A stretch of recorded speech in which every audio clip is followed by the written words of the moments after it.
okay, I just want to get out of here. Chris Watts is currently serving 5 life sentences in prison, plus an additional 84 years.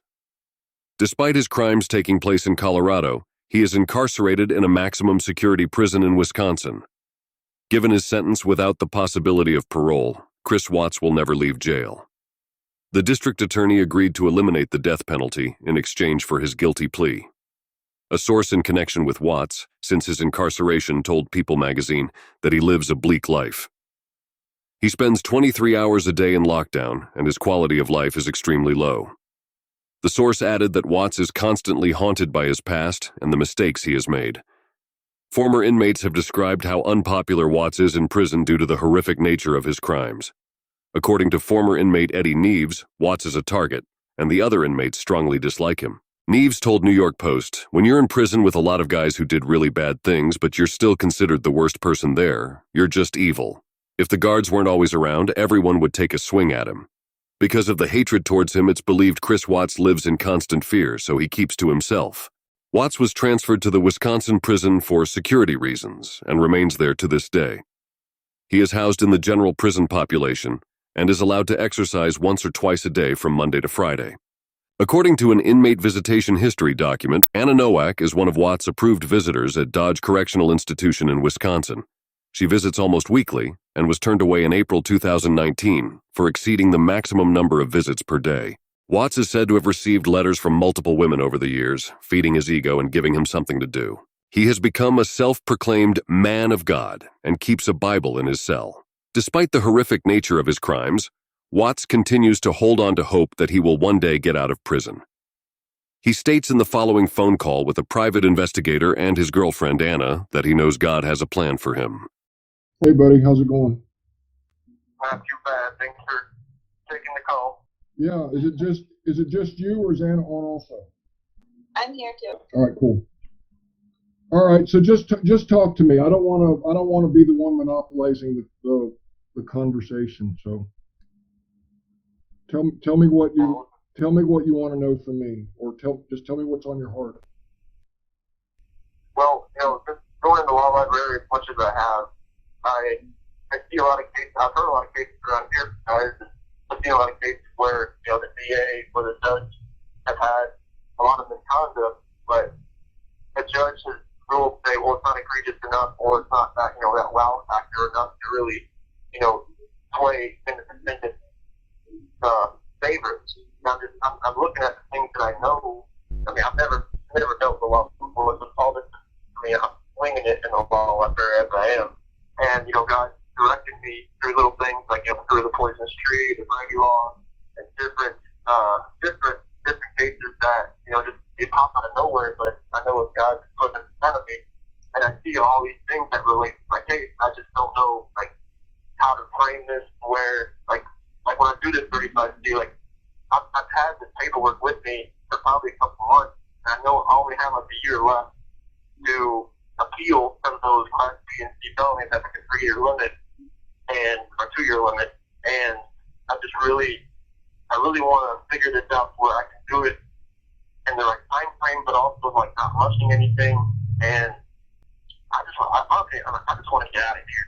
I want to get. I know that God has a plan for me, and it's to be in prison right now, but not stay here, because He brought me here for a reason. But yet also He wants me to do something on the outside. I know I just can't sit here and just wait. I know there's waiting, doing nothing, and there's waiting that seeking an action verb. That's what I'm doing.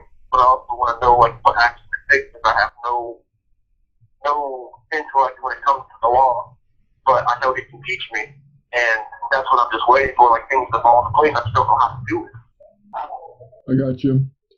And you don't have the benefit of an attorney that is in your hip pocket, so to speak.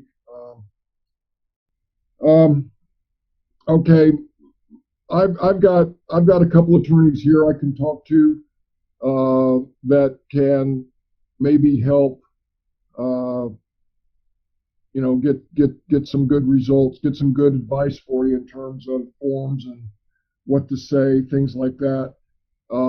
That's not going to be an overnight process for me to, get the results, we want. It's going to take some time, but You know, I'm not saying overnight, but I am saying maybe several days or a week or so. So let me see what I can do along those lines. Because I know you're in a tough spot, and it's how do you know how to do something when you don't know what it is you need to do? So it's tough. So I get it. It's a trial by error thing, but I know when the law is like, all right, you're gonna run into certain things where the motion's gonna get denied, or like whatever I write down, the judge might think, well, that's not that what you're claiming isn't enough to go back to. You're not warranted a trial. You're not warranted to have this appeal granted. Denied. I'm just like, well, what do I do then?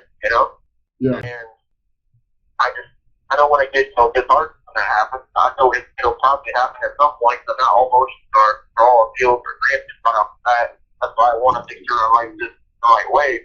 When it goes there, they see like, oh well, like, do I put everything down that I know, or just like I don't want to put everything down so they know everything that I'm on. Well, okay. Let me address a couple things in what you just said. First of all, you live in a closed society now. Every door is shut in your face. You cannot go from one. You go to one wall, you can't go further. You got to turn your left, you can't go any further. So you know what I'm saying? You're in this perpetual this room with no door, so you cannot get through. You got that? You understand that? What I'm trying to say? So your world is controlled. You hear the word no probably more than you hear the word yes in that system. So one thing you need to be very accustomed to is being denied, being turned down, being told no. You with me? Yep. Okay. Now, some people will lose hope very, very quickly because everywhere they turn, every time they talk to someone, they're hearing things they don't want to hear. They're being told no. You can't do this. You can't have that. You can't go here. You can't go there.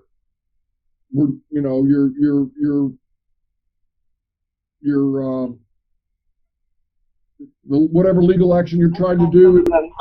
Attorney calls may be monitored and recorded. Whatever you're trying to do, you're always being told no.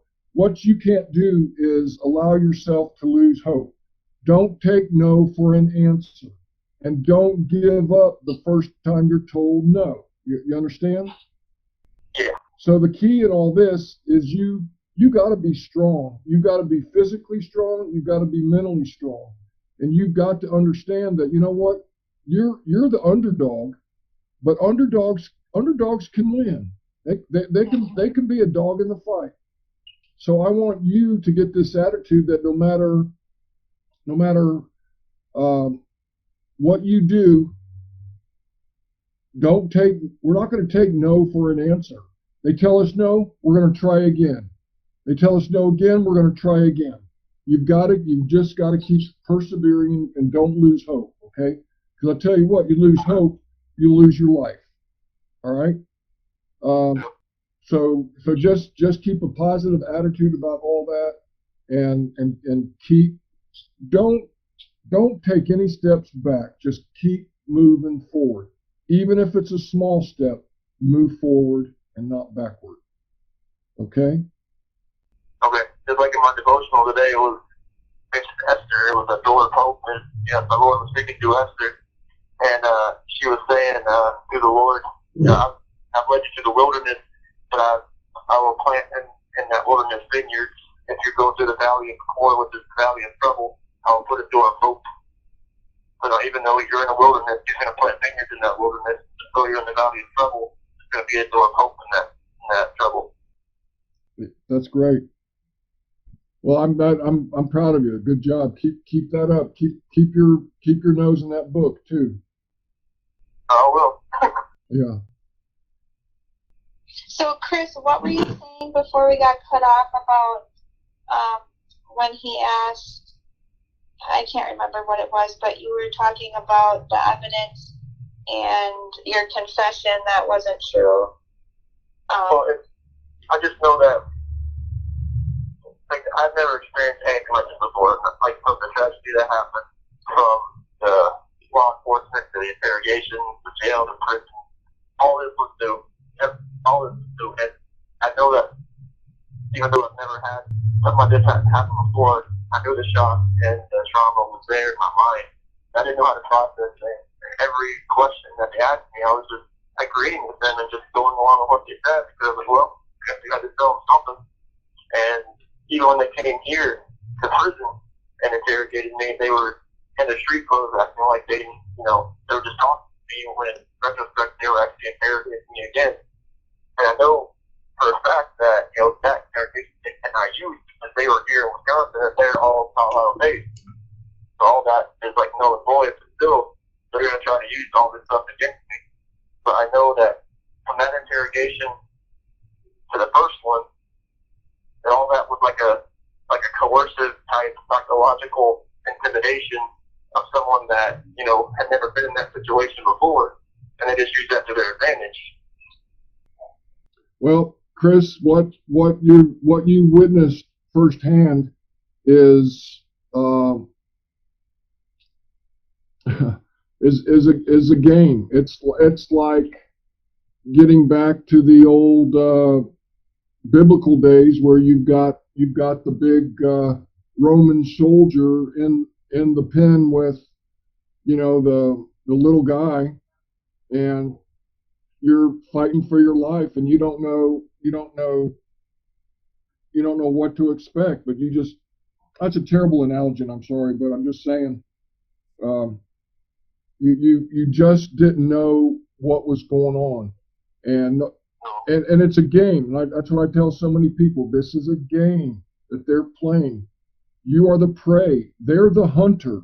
You're the prey, and they've got you exactly where they want you. And most times they're going to get what they want, because you know what?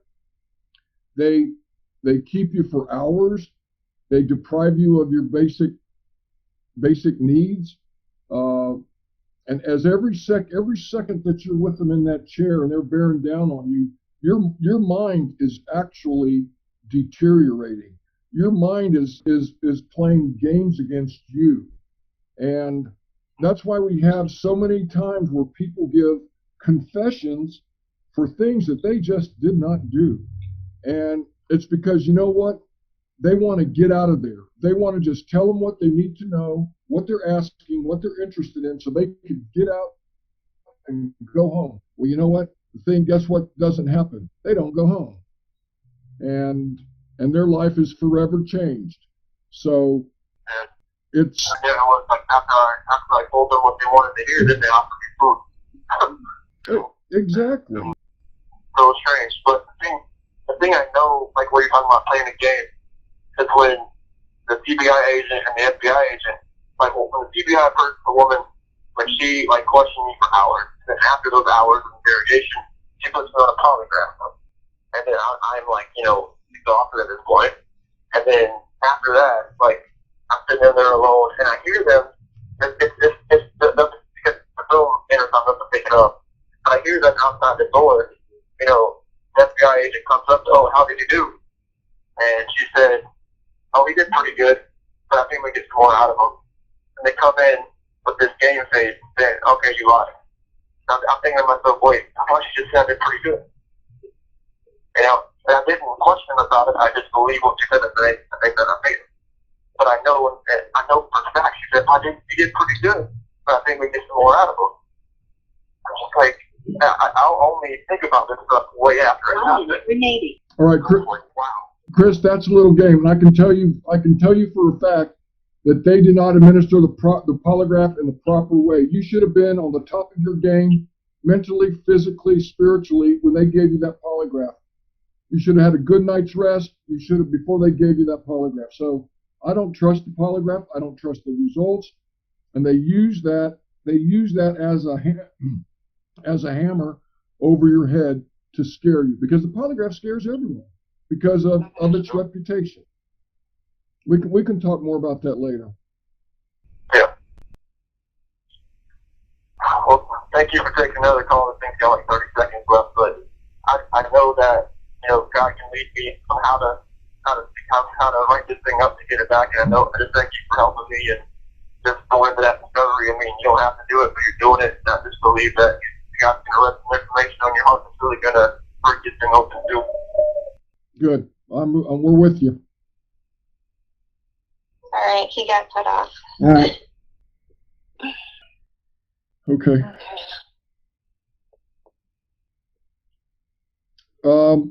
Next time that you need me to come online, Anna, do this. Call me, and then if I don't answer, immediately text me. Okay. So I have to tell you, my phone screws up sometimes, and I don't want to miss a call or a text. So just as a backup plan. Okay. All right. Is there anything we need to talk about? Nope. I'm just gonna call his parents now and let them know. Okay. Okay, sounds good. All right. Just stay in touch with me. I will. And if he calls back and wants to talk again, then I'll just text you or call you. All right. Sounds good. Okay. Thank you. All right. Thank you. Yeah. All right. Bye-bye. Bye-bye.